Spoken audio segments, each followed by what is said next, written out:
Welcome to the Deliverance Network and our new series, Crosstalk, where we're bringing you information that can help you to grow in your spiritual journey and be a support and aid to you. And in this segment, we're particularly talking about spiritual directors. And I have found personally that spiritual direction is an amazing thing to help you in your spiritual journey, not just in the growth, but in the support through times that are good, times that are hard. And having a spiritual director is a great grace. It is one that apparently is a gift from heaven. It's something that you can pray to God for if you don't have a spiritual director. I'm going to talk about this a little bit later in the segment, but the fact that priests particularly have a special charism and grace to be a spiritual director for the laity. And I was very blessed to have the late Reverend Joseph E. Kane as my spiritual director for about the first 10 years of my personal spiritual journey. And Father Kane was absolutely amazing, holy man.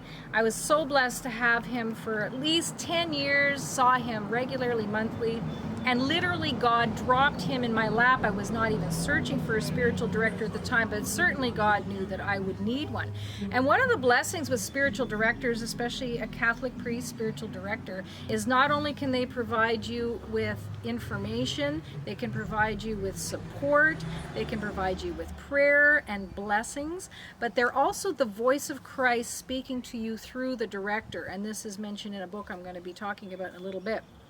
And the grace of a spiritual director, Father Joe Kane particularly for me, is to have that authority to know which direction to choose when you're not sure about a direction or potentially some spiritual attack or doors that are open or doors that are closed. And a director is, according to God, a definitive authority on earth that you can know with surety, because we are in a physical world. We don't always all see God, hear God, knowing which direction to take. But that spiritual director takes that place of Christ in persona Christi and can guide you.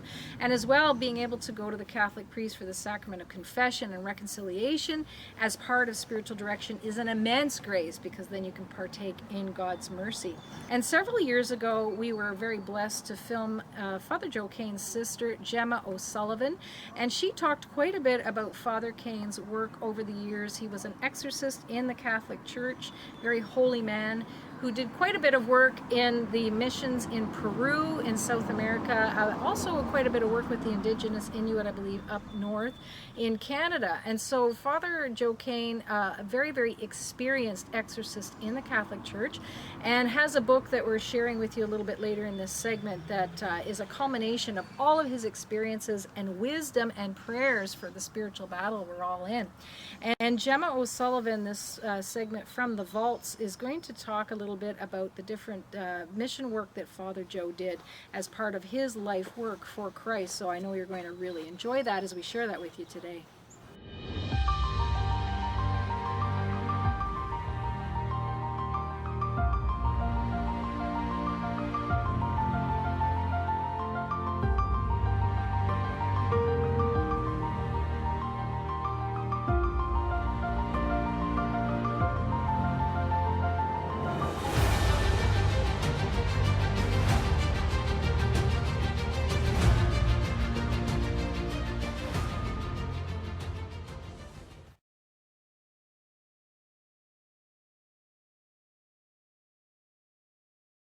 Well, maybe you could just start by telling us a little bit about Father Joe.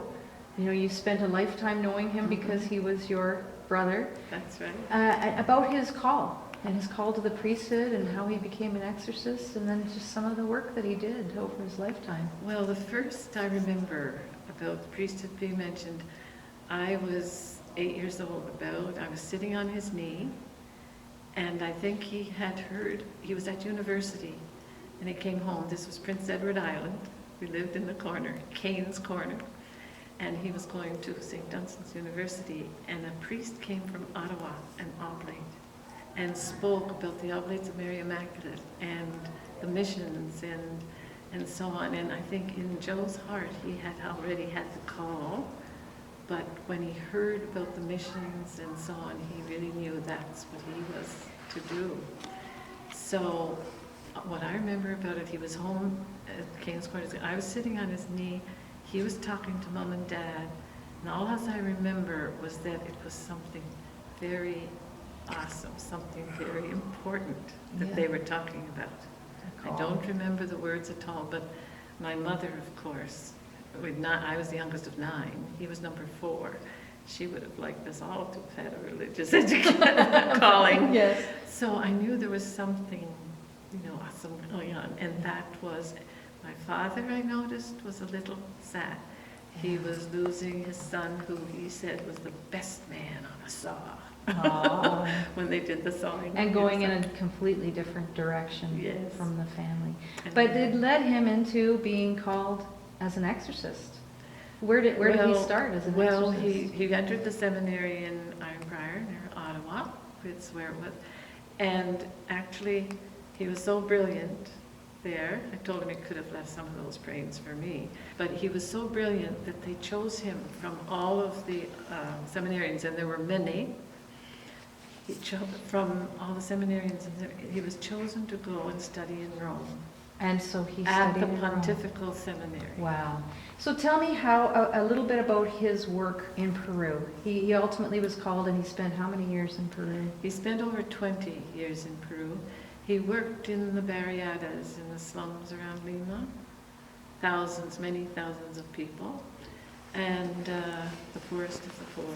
And he was faced with deliverance work. Type work when he got there. Because it's everywhere. And What's everywhere? Like when you say what is everywhere? the enemy is, he is the enemy of humankind. We are going to achieve a place in heaven that he has lost. So he's always after us, because we're going to receive the places that would have been for him had he been obedient to God. But he said, when he found out that Eve were going to be created, and he was going to be serving them, his first sin was pride, and he said, not, to serve a human being, I will not serve. Yeah, and that was his downfall. So he rebelled, and that was his the downfall. story So we now know. he's trying to get us to be in his kingdom, which And is hell. the lures then, especially that Father Kane faced in Peru, what some of the things that the entrapments for them there? When the different kinds of occult practices that they would be involved in and so on. Can you give me a few examples? Now, I know more here, Mhm. they having seances or some types of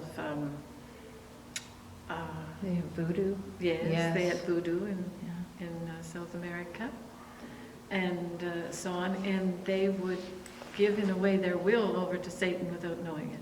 That is the danger, the subtle danger of Mhm. occult practices. They draw you in slowly, and before you know it, you've said yes to something you don't even know you've said yes to. That's right. You also mentioned that Father Kane really had a passion for inner healing.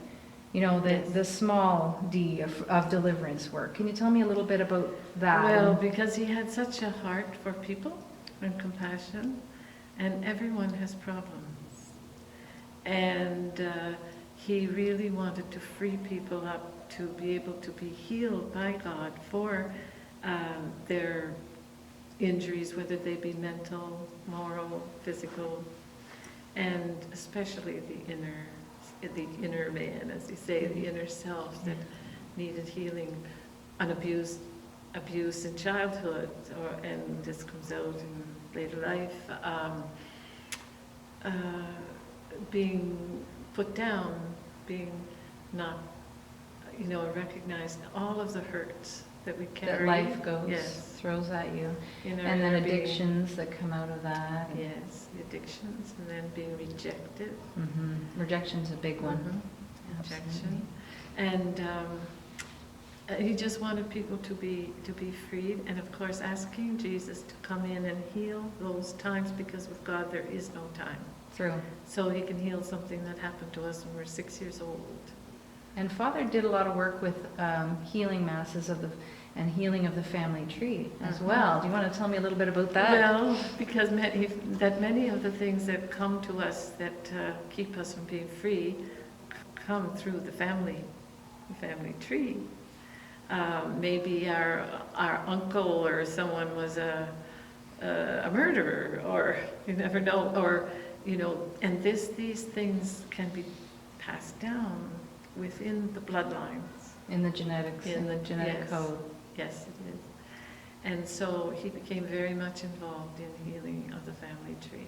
And did he find that offering masses and doing those healing masses and healing the family tree did help give people Oh, yes. that deliverance? Oh yes, people were freed up from those things, and even maybe were able to forgive someone they needed to forgive, which is really this. If we carry unforgiveness, True. it holds us back.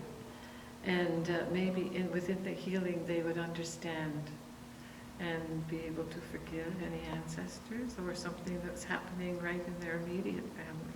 Father Kane has left a wonderful legacy, which we've talked about, and you mentioned this book, and you had a little story about, tell me the story about the book being recommended by someone quite high. Yeah, I woke up one Saturday morning, and it was Mary's feast day in September, and I thought, where will I go to church today? I want to honor Mary. And I thought, I'll go to the grotto in Ottawa, the grotto to Our Lady. And so I headed out to go to Mass, and Bishop Christian Riesbeck actually was celebrating the Mass. And after Mass, the Catholic women, they said, come downstairs for coffee, so we did. And as we're coming out, there was a very distinguished man coming up the steps with me, and I knew he was a priest. And actually, he turned out to be a priest from the Vatican. He had come to visit some relatives. And as we were coming out, all of a sudden he stopped still, and he said, who mentioned Father Joe Kane? And someone said, oh, it's her brother. And he said, well, I'm from the Vatican, and as you know, the exorcist in the Vatican was a Father Armand. Yes, Gabriel Amar. Gabriel Armand. He was the exorcist to the, because the Holy Father does have an exorcist available. Even he's attacked more than anybody. I'm probably, sure. I'm sure. By the enemy, and the devil spoke to Armand at times. Not something I would want, but one time he said, "I hate John Paul II. He stole the youth from me." Another time he said, "I hate John Paul II. He brought down communism in Poland." And the other person he mentioned, this priest, and Joe Kane, I attacked him in his spine. Wow, and that's the exorcist So- experiencing those words So from the I devil. said to him, I said, oh my gosh. Wow. I said, Father Joe, when he came back from Peru, had to be on 3 seats in the plane. He couldn't sit up. He had been ministering to a whole community that was into Satanism. Oh dear. And if you're ministering to a whole community in the Satan, you need to have a whole community praying for you. But Joe was getting ready to come back to Canada, and he's not good at taking care of himself anyway. He didn't set up the prayer support, and he was up against Satan himself. Yeah. And really it was Father Joe that he wanted to take down more than anybody, Because he was doing great work. He was doing exorcisms. He was the exorcist. Mm-hmm. And so he attacked him in his spine. Oh, and it's a And that house, confirmation, yes, and it too. has the central nervous system. Yeah. He was in terrible shape when he came back. Oh. He could only lie down, he could only get up for a short period of time. He had to be flat on his back, and he would eat his meals off the side of his bed like this. Wow. He would try to say the word, a Eucharist, to celebrate the prayers of the Mass on the bed, to say the introduction, so on, then to get up and sit at his chair just for a few minutes to do a very quick consecration. And this priest was from the Vatican, and he said, Father Joe Kane, I attacked him in his Yes, spine, his words Joseph he heard Kane, from yes. the devil. Joseph Kane, I attacked him in his spine.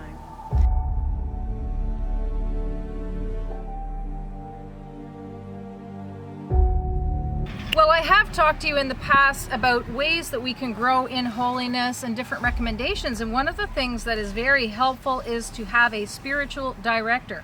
And it is something that you can definitely pray for, that God plants or brings in your path a spiritual director. And I wanted to reference some information from a book called The Apostolate of Holy Motherhood in Catholic Families. I have referenced this book before, and it is a series of revelations from Jesus and the Blessed Mother Mary to a woman in the United States. They chose to keep her anonymous, so she's known only as Mary Amante. And this book has the nihil obstat and the imprimatur of the Catholic Church, so a church approved as far as that goes in our times. And a series of very, very poignant messages for particularly mothers who are called to be part of this apostolate, but also a lot of great recommendations in general for lay people. And so one of the things that this book speaks about, one of the messages, and this one is from Jesus, a vision of the Christ child. And the woman received this March 23rd, 1987, but it's just as pertinent today. And it's Jesus talking about having blessings from priests that are quite important of your home to help protection, but also the need and very, very gracious gift of a spiritual director. And I'm just going to quote a little bit from this, and this is the Christ child speaking to the visionary, and he says, "Seek advice only from your legitimate spiritual director. I wish to stress this point for all my children to understand once and for all." And I know this might be a little bit of a hard saying for some of you out there who have directors that are not priests, but according to this book, Jesus is recommending that only priests be involved in spiritual direction. He goes on to say, "I wish only priests to be involved with the discernment of spirits and things of this nature. I have given them the abilities and faculties necessary to accomplish this task, but this is not granted to all my children and should not be the practice of lay people." So I know that's a serious statement, but this is what I'm getting directly from this church-approved booklet, The Apostolate of Holy Motherhood. And he goes on to say how a director can really be helpful for you. If your spiritual director tells you to do something, do it quickly and wholeheartedly, as this is my expressed wish, meaning Jesus' expressed wish. So his legitimate authority, Jesus, through your spiritual director, you can't get better than that. And it says, "I will not allow him to lead you astray, as this is the legitimate means of authority which I have placed over you. And likewise, if you are told not to do something, you are to obey in a wholehearted fashion, although this at many times may be difficult, but will be carried out if you have a willing spirit to do my will." And he goes on to talk about this further. And so he's apparently given great graces to priests in particular to be spiritual directors and to guide the laity. And he does mention that this is different when it comes to convents and whatnot, and that's a separate situation. He's speaking about the laity here. So this is a book I strongly recommend that you get a copy of. You can find it on Amazon and a variety of other places. Not very expensive, an excellent read, and one I've read so many times in the last 21 years. My initial call from Mary in Heaven, actually. And linked to that one, I want to recommend also a fantastic book that apparently the former exorcist of Rome, I believe Gabriel Amorth, saw this book in someone's hands in Rome and said, "Where did you get that book?" And someone said, "Oh, it's Father Joe Kane's book." And he said, "That is one of the best books on the occult and spiritual warfare that is out there. I strongly recommend everyone has a copy of this book." So that's a strong statement from the high church exorcist in the Vatican. I believe it was Gabriel Amorth. And this book is available on the Sisterhood website, so you can definitely Google that in our shop, www.sisterhood.live. And this book is very down to earth, easy to read, and there's a few little excerpts on the back, recommendations from other people. I'm just going to read you very quickly this recommendation, and this is from Carlos Mura, MD. He was a staff psychiatrist at the Royal Ottawa Hospital and assistant professor at the University of Ottawa, and he is recommending this book. And he says, "I have known Father Kane since 1973, and Father Kane has since passed away, but he says, I have worked with him professionally in helping people with emotional difficulties. In this area, he is an authority in helping people in difficulties with the occult. He has spoken to me about his experiences in Peru, where he was stationed for many, many years, and I have kept in contact with him throughout the years. I would like to certify to Father Kane's expertise in this area." And this is the book where he wrote it all down. So you can find that on our Sisterhood website in our shop. We'll ship it to you wherever you are. A really, really important read with lots of prayers to help in spiritual protection and spiritual warfare. Very, very good read. Highly recommend that one. And I'm hopeful that those books will really be helpful for you in your spiritual journey today.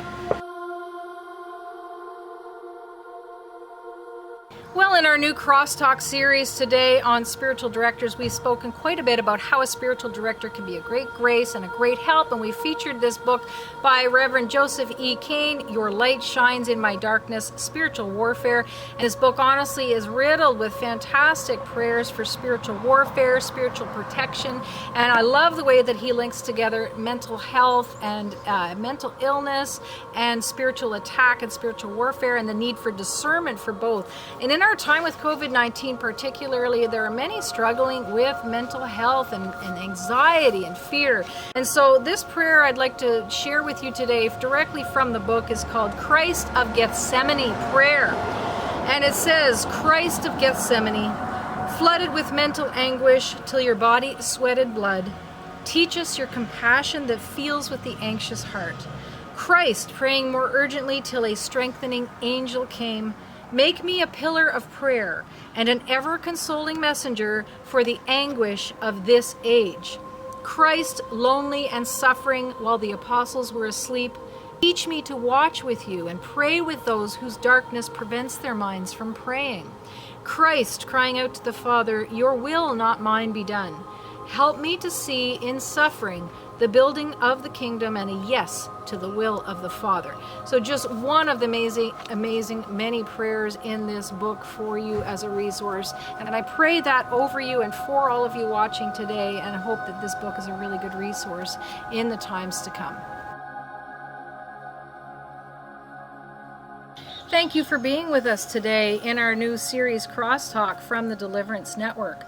I'm really hopeful that some of the information we've shared with regard to spiritual directors, Catholic priests, and the different resources, supports, and functions that a spiritual director can be for you in your spiritual journey have been helpful.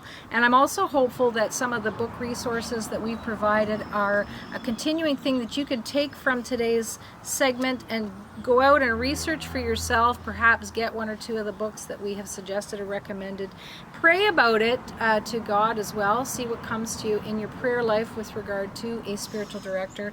And know that my personal testimony, 21 years into this profound journey, having a spiritual director has been an absolutely essential part of my growth and walk, that cross walk that we all are called to do as part of our journey here on earth. So I really can't emphasize enough the immense grace that having a spiritual director truly is, and something for you to definitely pray about if you don't have one yet, something for you to really appreciate if you already do have one, and something for you to reflect on as to how they perhaps have helped you over the years if you have had a spiritual director. You know what I'm talking about, so definitely go out there and witness to other people as well what a benefit and grace they have been for you. Because if the times ever called for it, the times are now that having direction, a solid authority and following and marching in that is going to be key to keeping us on that straight and narrow path to holiness as we path through this life and prepare for the next one. So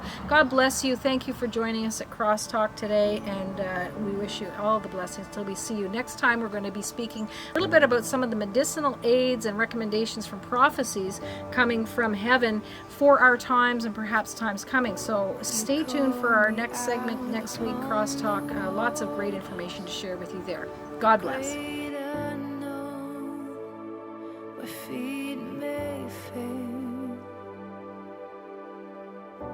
And there I find you in the mystery, in oceans deep, my faith will stand.